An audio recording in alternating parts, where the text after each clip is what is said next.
Welcome, guys, to the official Pretotyping podcast, where we basically talk about everything to do with pretotyping.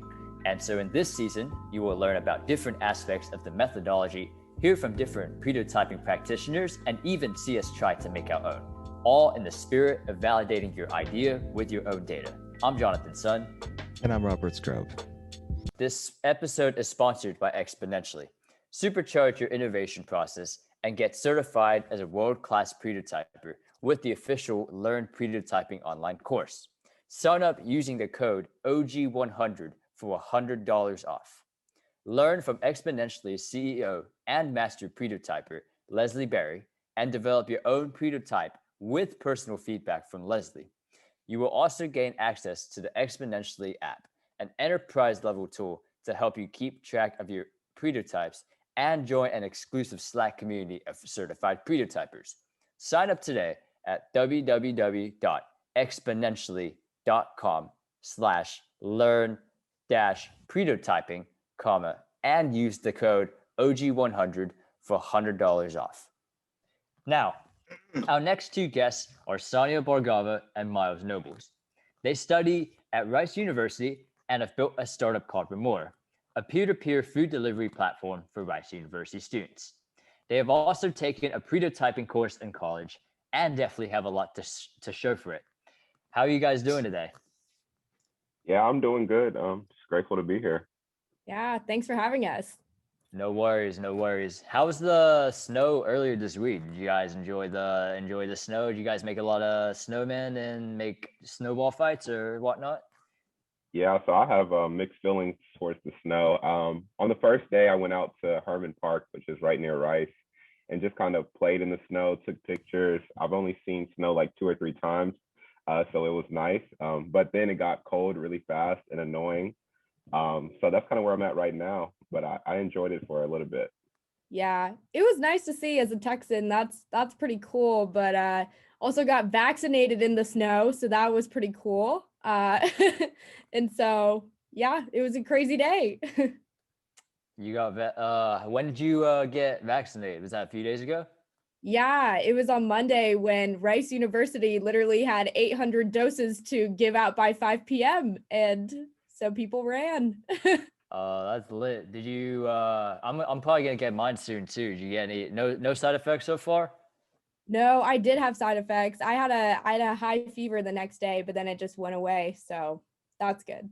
Okay. Was that like a long high fever? Because like I'm anticipating mine, so I'm trying to get myself like mentally prepared for like those symptoms and stuff. Yeah, I would give yourself a day or so to recover. People were definitely groggy and fatigued, so but very thankful to still get it. So okay, so I should probably, if I get the shot, I should probably plan on having an off day the next day. yes. If your side effects were any like mine. Or there are some people that have gotten the shot where they just do the complete opposite and they feel absolutely fabulous and they're walking around like they're in front of a spotlight the entire time. It's very rare, but it does happen. That was actually me. Yeah, I got the Pfizer one, so I think me and Saanya and I got different shots. So we had different experiences. So yeah, that was great. Yeah. There's the little freedom moment where like as soon as you get it, you know, you just rip off the mask, you just freedom, and you know, you just let's have a big party. Yeah, then you could just go around and troll people and cough on them, be like, oh, just kidding, I'm vaccinated. Oh my god, that would be that'd be like a YouTube videos of 5 million views or something.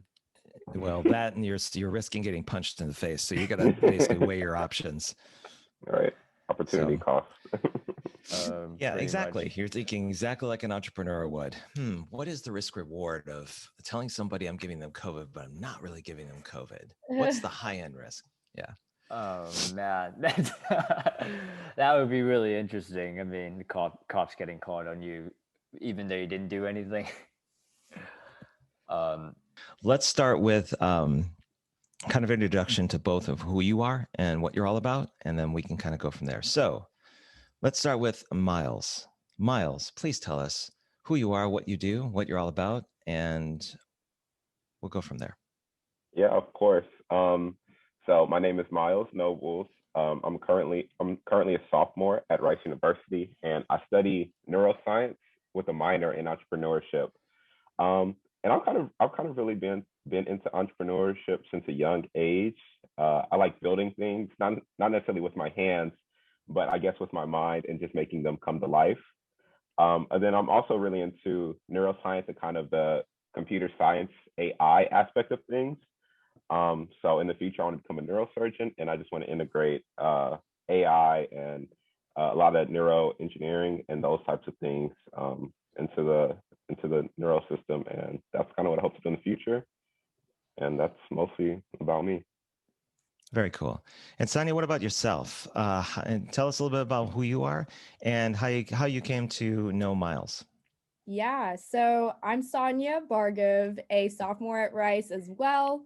I'm majoring in cognitive science and minoring in entrepreneurship as well. Really involved with the entrepreneurship scene here at Rice and really have come to grown to love it since my freshman year. And I got to know Myles from being in an orientation group with him the first week of college. And ever since then, like, we became best friends, and we both came into Rice very entrepreneurially minded and decided that we wanted to start a business together. We weren't sure what that business was going to be until we started to face some pain points ourselves, and that's how Remora came to be. What were some of the pain points that you were experiencing that led to the creation of Remora? Yeah, so Myles and I, our freshman year of college, we would order food via DoorDash almost every weekend, just because we would get sick of the servery food, kind of wanted just a change. It'd been a hard week, so we wanted to treat ourselves. Rice is hard, so gotta treat yourself.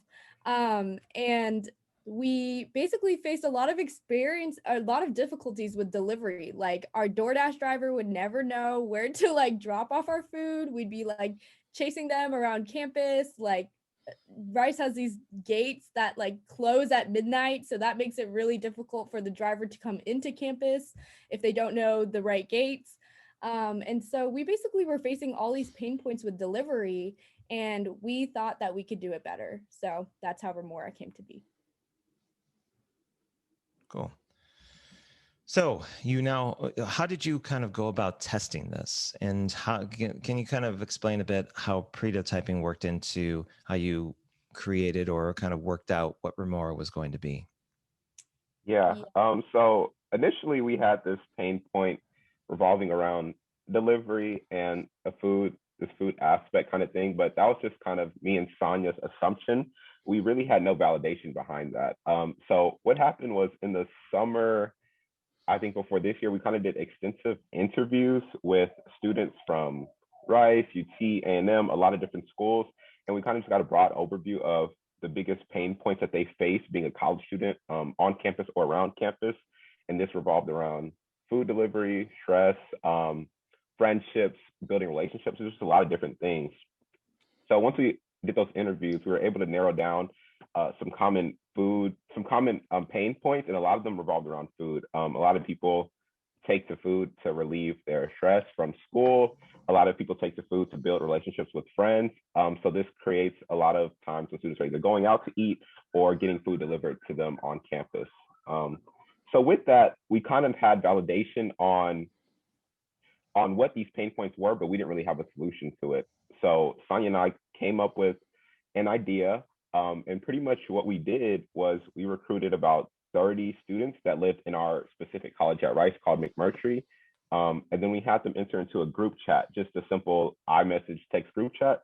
And whenever they would go out to eat or to a store or something like that, they would simply post where they were at in the group chat to the other students, and the other students could order. So that's kind of our low fidelity test. It took us about, I guess, almost no time to actually build the group chat, since it's instant. We just had to recruit the students. So that was kind of our first experience with pretotyping. So when you went through that first phase, what were some of the learnings you got from those interviews? What kind of steered you in a particular direction? Yeah, so it was really cool to see like how people were interacting in that group chat. And how we gathered feedback by the end of it was we individually texted all 30 people after the experiment, or during the experiment, not after, during the experiment, to see how they were kind of feeling about it. And we noticed like exactly half of our 30 participants were actively participating in that kind of experiment, and the other half weren't. And so we really like went into like, why weren't these 15 people not using the group chat? And a lot of the feedback that we got was that, we didn't want to like post our orders publicly. The group chat was a little messy. I couldn't like scroll up and see like, what the order or the place that the person was delivering from. And so that's where we saw there were some limits to our, very simple pretotype. Although we got some really great metrics and data from that, group of 30 people, we knew that we needed to kind of, take a step forward in our fidelity prototype. Okay. So where are you with Remora today, and where are you planning on taking it in the future? Yeah, so currently with Remora, we've launched like a pre-launch at Rice. So we've been recruiting students, or they've been signing up for our beta test, which will happen sometime in March, early March. And we have a app built for that test.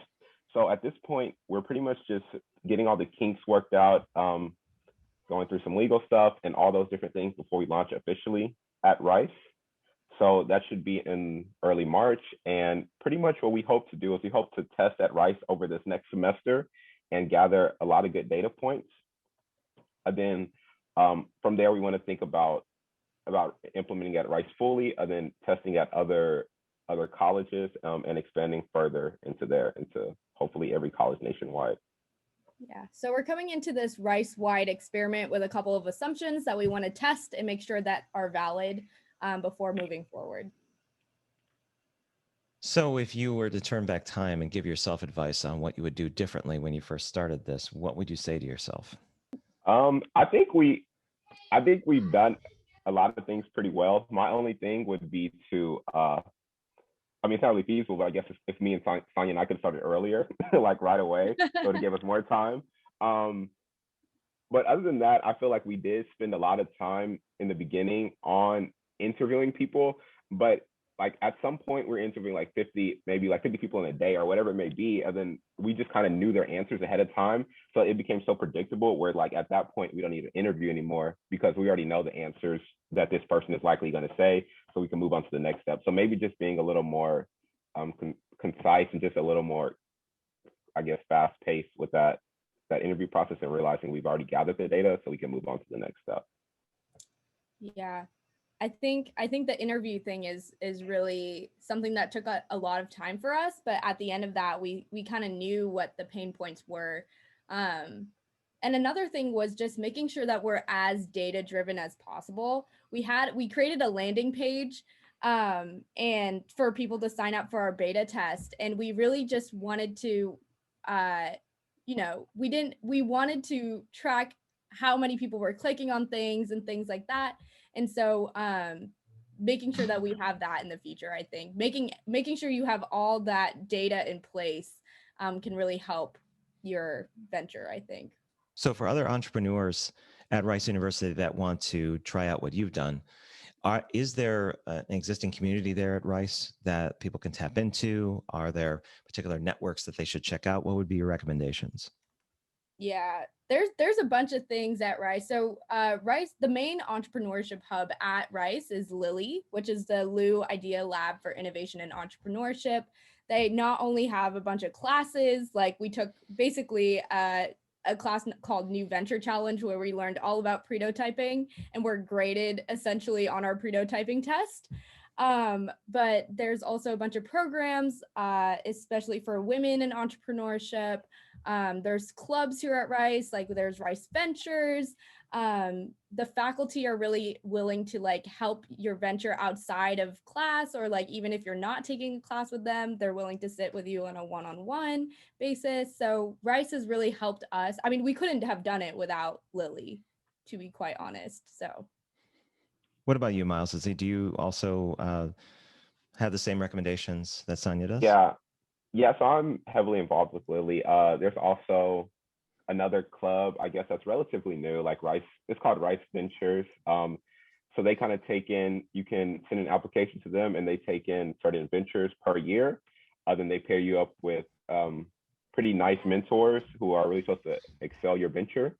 So that's something that I would recommend. Yeah, and the biggest thing is just to stay focused and just try to. I think mentors are the biggest thing that you should look for when starting a venture. I think it's very important. I agree with that sentiment. And the other question I have is related to pretotyping.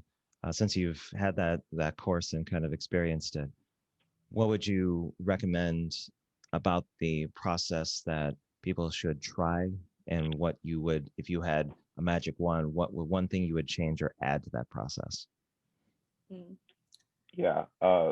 So the first thing I guess I would recommend is to actually do prototyping, because I think initially I wasn't too drawn to it, because I felt like, what's the point? I can just start my actual venture right now. But I would recommend doing that, because it allows you to fail fast, like Saanya always likes to say.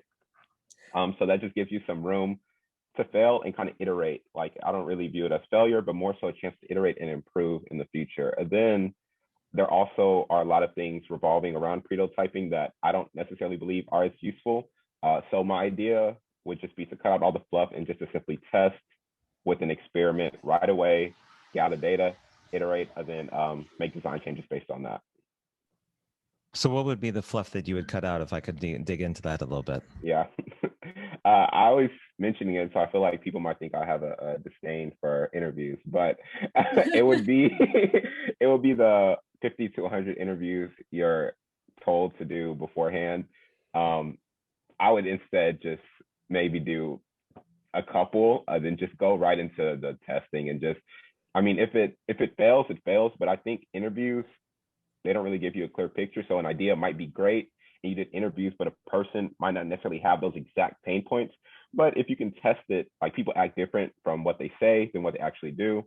So I think just testing it and figuring out what they interact with is a much better and faster way to execute on your potential venture ideas. I would agree with that sentiment. I think also another important prototyping like aspect is being able to set numbers for yourself. So, that XYZ hypothesis, making sure you have a benchmark for yourself. So you're not like, oh, like this many signups, that seems like good enough.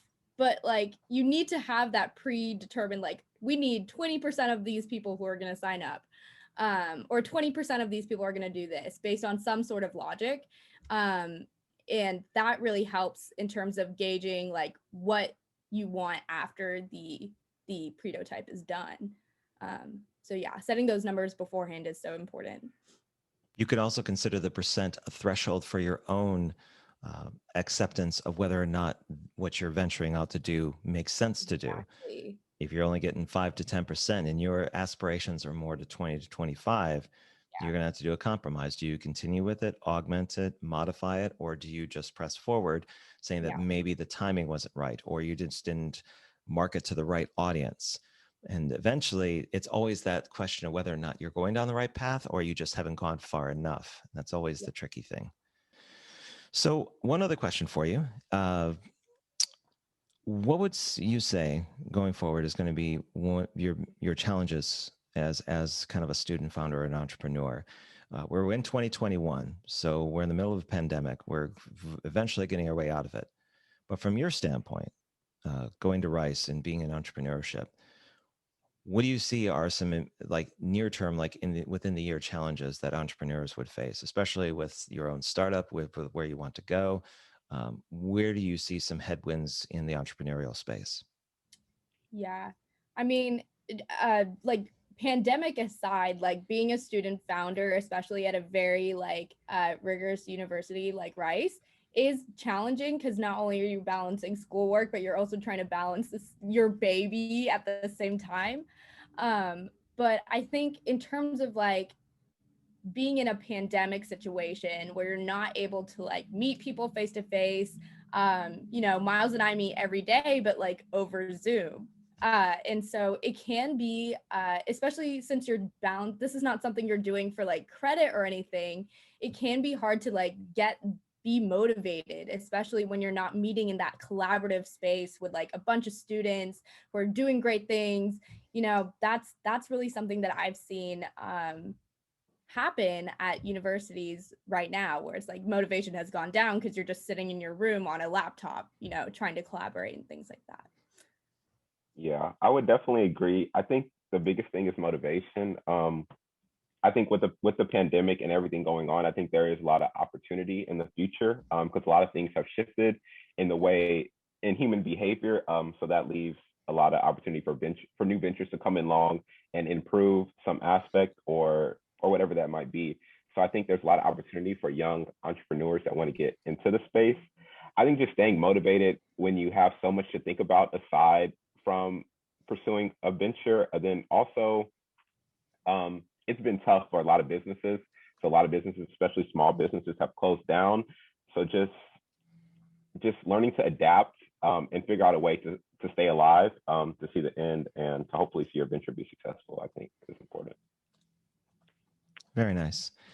And what are your thoughts on all of this, Jonathan? I'd like to hear from you. Yeah, I mean, I think it's interesting, you know, some of the things that y'all two both mentioned. I mean, first off, actually, you know, I kind of agree with your sentiment, Miles, about like, you know, how sometimes like interviews can be kind of overrated a little bit. I do think because sometimes like, you know, when you do like a lot of verbal interviews with people, like sometimes people don't always know what they want. Like they would say something in an interview and then like, you know, go out and perform a completely different way. Like it's like imagine if you were trying to explain like Clubhouse verbally, and then you would try to like work backwards and attempt to do like user research on like asking people, would you want something like Clubhouse? So how would you feel if you wanted if there was a social media app but you could only talk, you couldn't see the other person, and by the way, there were no, you know, written messages, you couldn't message anybody, right? Like people would look at you like if you were nuts, like what kind of social media app is this? Like, why wouldn't I just use Zoom on like my phone, right? And then yet, you know, Clubhouse is like crazy popping, right? So I think like I do love your sentiment on the idea of, you know, like just jumping straight to the prototype and just like running experiments, and you know, worst comes to worst, you hit the ceiling and you know, you just try something else, right? Um, and the second part I think you guys mentioned is about, you know, being a student founder, especially during the pandemic. You know, I was lucky enough, you know, that by the time the pandemic hit, I was like almost done with school. So like the big chunk of like, you know, my college time was like actually not during a pandemic, which kind of helped me a little bit as a former student founder because of being able to like, you know, network and meet a lot of people in person and things like that, you know. If the networking event was useless, at least, you know, enjoying free cookies and things like that, right? I mean, the cookies are A Yeah. plus. um, but I think one suggestion I would take away from it, and you guys are probably already doing it.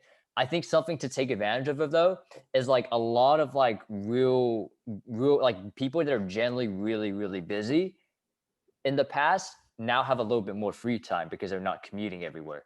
So it's like I think one of the advantages I think that that all of us can take during the pandemic is like being able to take advantage of the fact that like a lot of the people that are like really really high up have a little bit more free time than they used to on their calendars because they're on their bums in front of their laptop.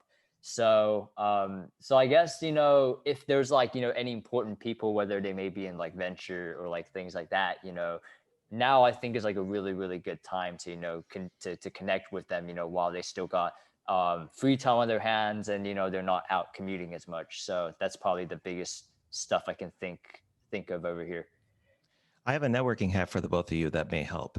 So I just thought of this because I've been doing it like crazy the past couple months. Since everyone is locked in, cannot see each other face to face, and it's frustrating for a lot of people that need that kind of human to human interaction.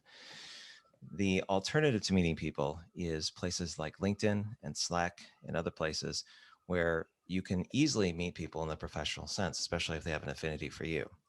One of the things I do is I am a member of like many Slack channels. That's just because of my propensity to communicate and to network.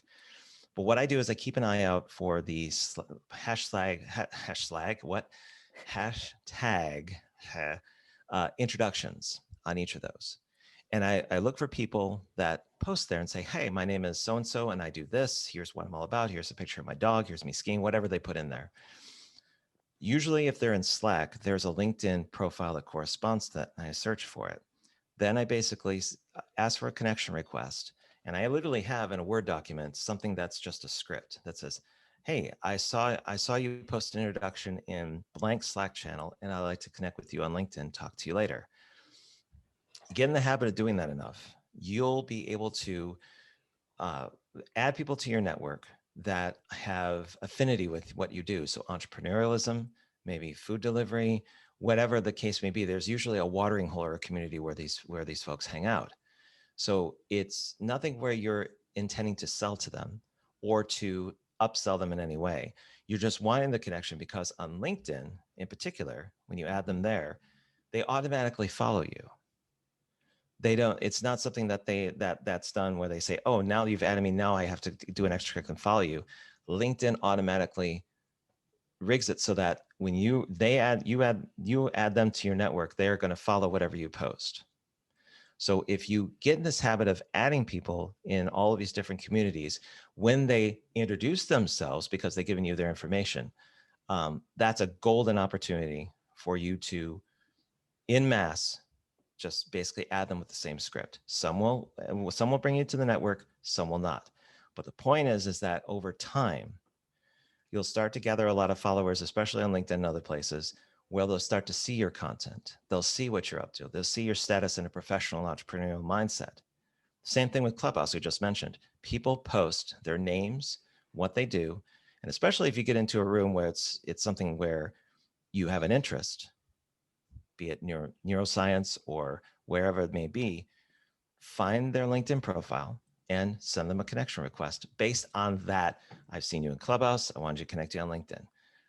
And it's something that, especially for new graduates, is critical, because if you want people to know who you are and what you're all about, if you're looking for a new job, if you're looking for opportunity, if you're looking for your tribe, if you do that homework every day or every week, whatever your kind of tenet, your meter is, it's really going to pay dividends in the long run. And I've been doing it for 2 years now, and it's people promote my stuff with my own company that I've never heard of before. I would never have met them in real life, but it was because of those relationships that I started out earlier on that have really helped me kind of spread the word about what I do. So that would be my, I don't know if you call it a tip or a recommendation, but in the context of pretotyping and the context of getting your name out as entrepreneurs, that's like a foundational habit that you should kind of do, especially if you're not really a networking type. Amen. But let's kind of take it back a little bit to when y'all first heard about pretotyping. Like, what was y'all's like first reaction when y'all first heard about it? Yeah, I guess I could. So like, I actually first heard about it right when I got to Rice. So I had another idea before this, for like some type of like wireless charger thing for like your phone or whatever, that was like integrated with a pop socket. So that was my first idea. But so I went to like Lilly and they told me about pretotyping. So I read a book. And I was like pretty annoyed initially because I was like, man, this is going to take forever. I'm going to have to do interviews. I'm going to have to test multiple times. And I was like, this seems like I just want to build the product, right? So I went through a process for a while and I thought about the idea. I did the pretotyping. And then it became clear to me like that product wasn't necessarily like ready for market, or like it wasn't necessarily needed, right? There was nobody really needed that product, even though I thought it was cool and a lot of my friends thought it was cool. So like, people are hyping you up. But yeah, my first reaction was disgust, until I got to the point where like, man, if I actually built this product, I would have just failed horribly, most likely. So the pretotyping process helped me realize that. And then it just made me better in this venture with Saanya for Remora. Yeah. I think my first exposure was also, I think, my freshman year or like maybe last semester, where we read The Write It by Alberto in our class. And for me, I like always thought that like businesses just like have an idea and then they just create it and that's it. Like, and so for me, it was kind of eye-opening. I was like, oh, I have no idea that like people actually like make these low fidelity tests, like, and their whole purpose is like, let's see how fast we can fail. like that was like a weird mindset for me to think about as, you know, somebody who's very like, and I think Miles can like very detail oriented, very like want to make sure that everything's in line. Like that was just such a mindset change for me. But going through the whole process, I think it really helped, you know, what is it? Validate our ideas. Sorry.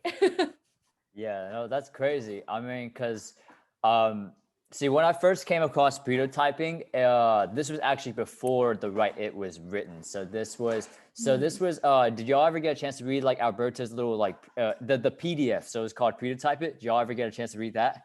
I think Yeah, so. I read that. Yeah. So I remember, I think when I think I was in year 2 building out my startup. I already built out 1.0, and I think I stumbled on it because I think I kind of was on this sort of, you know, when you get lost on Google and you click on a bunch of stuff and then you just start clicking and clicking and clicking until you end up on like sometimes good stuff and sometimes not so good stuff.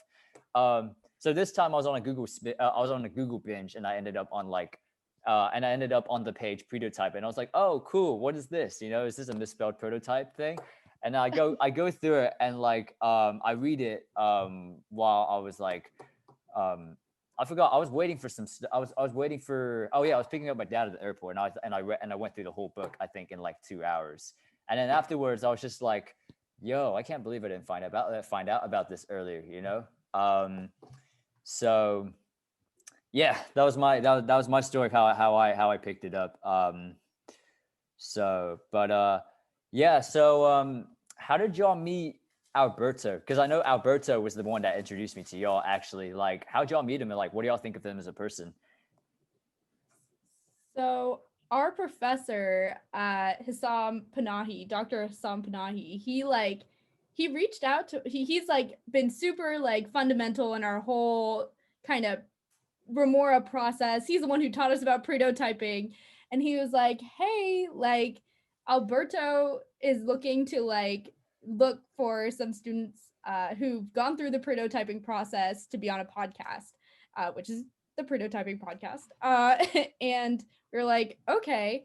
And so we went to Alberto's office hours at Stanford. And through that, we talked to him about Remora, asked him some questions about prototyping. He gave us some advice. And he's just so cool and so like able to gauge, you know, students, where students are at, and the mindset of a student. Obviously, as a lecturer at Stanford, he's really good at that. But yeah, it was a really great experience to learn from him and get his advice on Remora. So yeah. Yeah, it was almost unbelievable because it's like you're reading about him in class. You have these books, but when you actually get to talk to the person and see that they're like a real person, it's a good moment. So it was nice. That's crazy. How'd y'all get access to his? I didn't even know he had office hours. TBH. Like, how'd y'all get access? Are they like virtual or like RO? Yeah, they're virtual. So we got access. Yeah, Hassam just connected to us, and he just invited us to them. So y'all gotta hit me up with that plug. I gotta hit up his office hours at some point, man. I gotta say hello to my man. You know what I'm saying? My man's. Oh, bro, that's crazy. So I'll probably have a couple more questions. One sort of related to prototyping and one not related to prototyping. So obviously I try to do a little bit of research, I think, into y'all before like I interview you guys. I mean, just to like I get to know y'all a little bit. Superficially, okay, like I don't go that deep, but yeah, I'm not that type of guy. So so Saanya, I know you've been I've seen you've been doing a little bit of work on the side with ocean activism, which is interesting to me, right? Yeah. When I go to the beach and I know I see plastic bags, I'm like, y'all gotta chill out with those plastic bags at the beach. Like, what are y'all trying to do? Like, do like a body thing on your head? But yeah.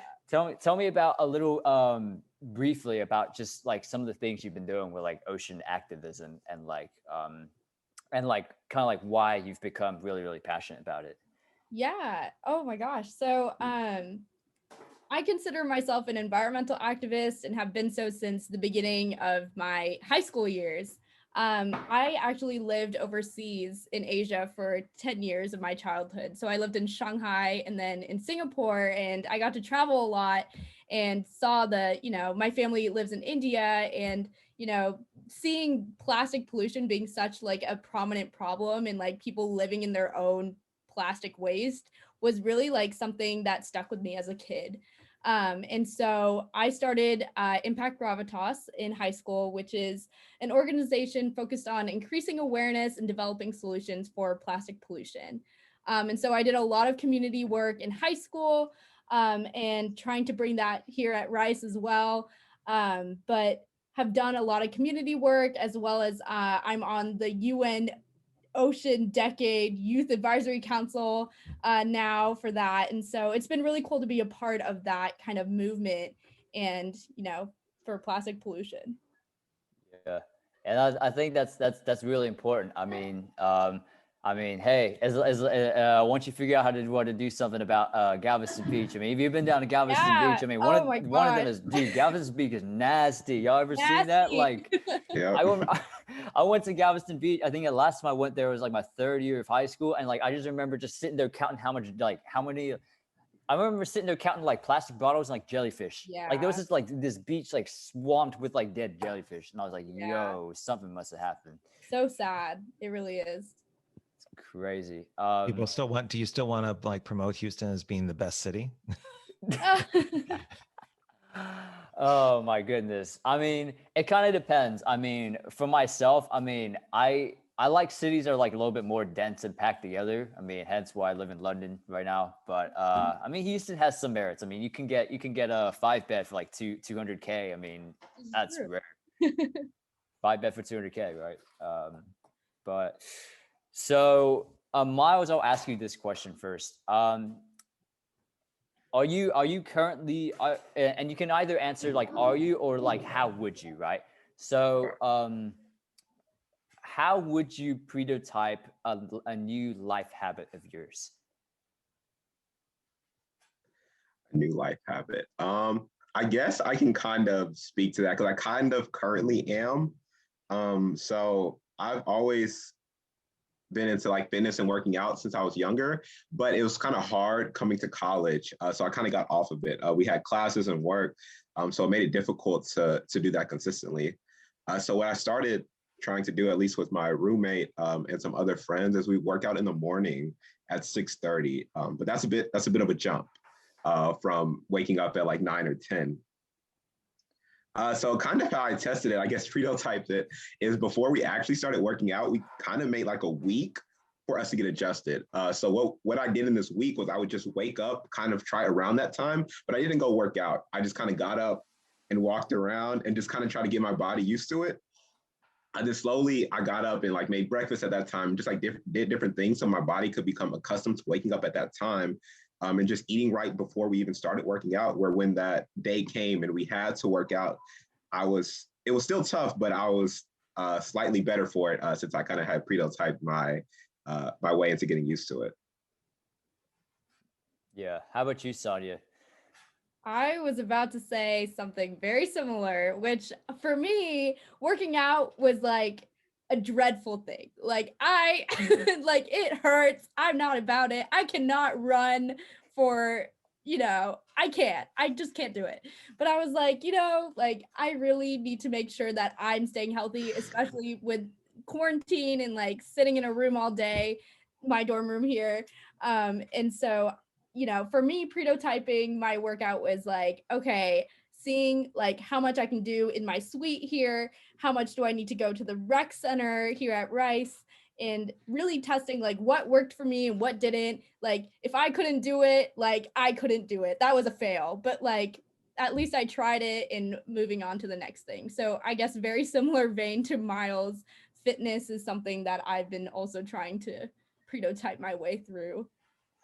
I feel that. Miles, your story kind of like reminds me a little bit about like so have you ever seen like this Instagram meme of Mark Wahlberg's schedule? Yeah, I have actually. So it reminds me a lot of like the I don't know, Sonia, you've watched the video. So I think there was this the BuzzFeed reporter on like when he tried to follow Mark Wahlberg's schedule for like one day. So he wakes up at and you remember how ridiculous it was, right? It's like he does, I believe it was Like he works out twice a day. works out twice a day. He has like he eats like 5 snacks during the day. He wakes up at 2:30 a.m. and goes to sleep at, I forgot the other time. And then like he's just like, and then he starts off with like morning prayer. I remember just like those first scenes, and I'm like, and I already could tell this guy did not prototype his schedule at all. He was just like, I'm waking up at 2:30 because Mark Wahlberg wakes up at 2:30. I'm like, dude, your day's gonna suck already. Like, let's be honest, you're gonna have a horrible day. You're gonna be like sleeping in like 13 hours until the next day or something. Exactly. Pretotype it. Pretotype it always. Rob, have you been pretotyping a new life habit lately? Well, actually, we did a meat butter butter mixer this morning around how you can mix prototyping with other methods. And we did one for professional goals. So we did something where you would list out your professional goals. People would put little icons next to the ones that they had an affinity with. You did a second part where you did some, I think it was some challenges or some long-term kind of affinity, something that you wanted to aspire to be, and kind of paired those with your goals. From there, you created a market engagement hypothesis around your goals and how you would get those done. Then went into a hybrid of XYZ called WXYZ, where the W is the where and the when, and had people walk through that exercise. And at the end, what you did is you created the goal and then steps that you would need to do to get it done, and then a deadline that you set for yourself. So a realistic one, obviously, because if you're trying to work out more, lose weight, you're not going to say in 2 weeks' time, because unless you're starving yourself and running around the campus like 3 or 4 times a day, not going to happen. Yeah. So we had everyone walk through that exercise to get an idea of how they would go about taking prototyping and using it for personal and professional use. So what was like an example of like somebody's professional goal, if you don't mind sharing? One of them I recall was their aspirational goal was to be a better coach, a better professional coach or life coach. And one of the goals they wanted to do was to do more education around, I think it was StrengthsFinder and Core Clarity, like using those tools to basically assess where people are and what they emphasize in terms of like how they approach things. But in order for them to do that, they had to kind of take time out to attend a course and go through the motions to practice, like learning how different combinations would work. So their XYZ was they'll spend $400 on on 2 coaching sessions with an existing StrengthsFinder coach to basically improve their own understanding of the process. But it was something that they gave themselves to the end of the month to do. But that was their skin in the game, is actually putting a monetary kind of compensation or a monetary commitment to getting that thing done. Yeah. So there you go. That's pretty solid. That's pretty solid. Mm-hmm. Or he could have done what I did, which is like, I remember I befriended a career coach a while back, and like he usually charged like $100 to $200 an hour, but instead I just kind of like sweet talked him, and like I took him out to dinner, and then afterwards like the whole session was free. So you could also try to do that. Just buy them dinner and sweet talk them enough.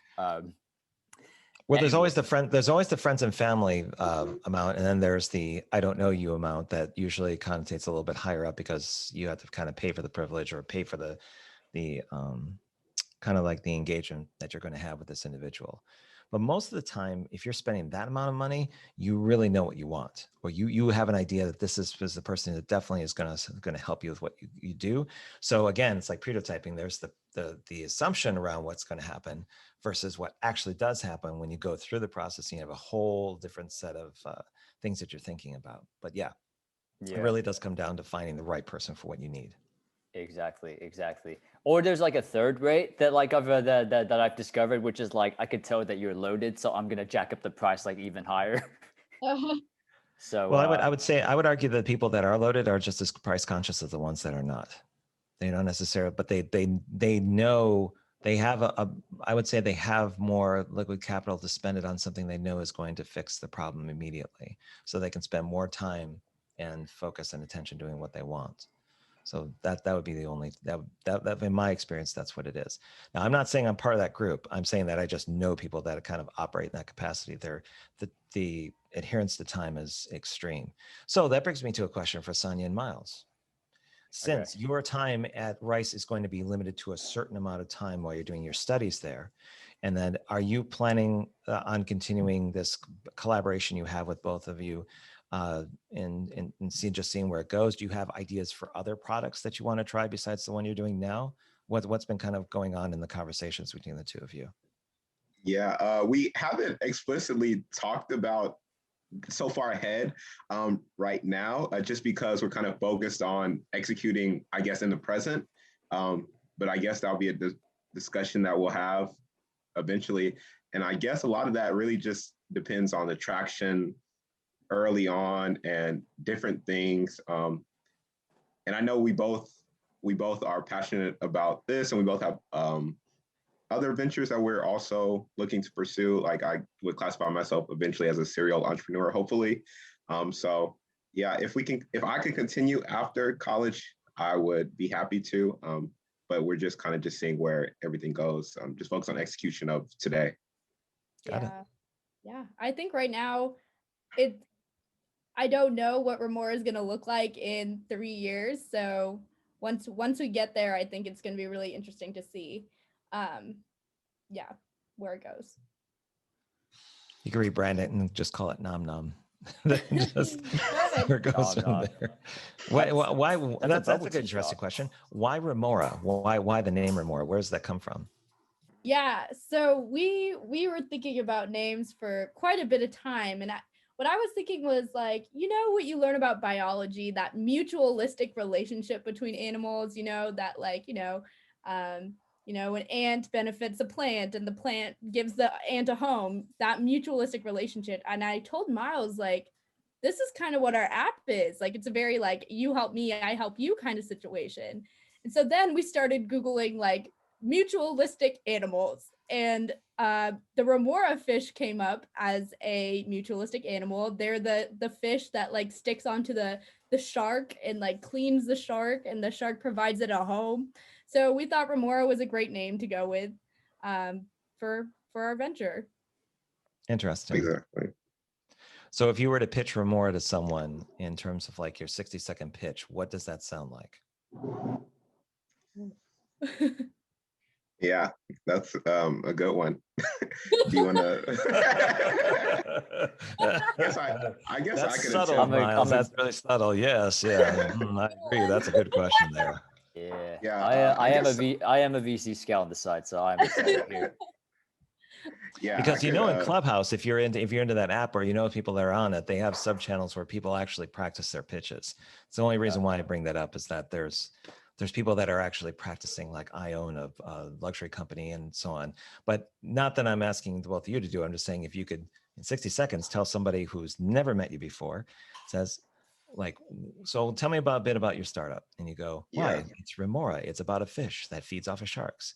But what we do is... Yeah, I guess I could try to take a crack at it real quick. I don't know. Maybe the timer. Okay, yeah. So Remora is a peer-to-peer delivery service for college students. Okay, I'll wait. All right, Remora is a peer-to-peer delivery service for college students. What makes it different in comparison to all the competitors in the market is that Remora prioritizes the deliverer. So the deliverer gets to choose when and where they want to order and drop off to. And the real focus of Remora is connecting communities. So we connect those who are out to those who are not. So that allows everybody to have accessibility. Currently, we're delivering food, but our ideas can expand elsewhere. But we just are focused on building a community service that really prioritizes the people in it. So a big portion of Remora is kind of exclusivity in a way that we limit the people on your kind of community to your people at your college, just to promote safety and trust that otherwise might not be there. So in essence, Remora is less of a delivery service and more of a service that provides community for all.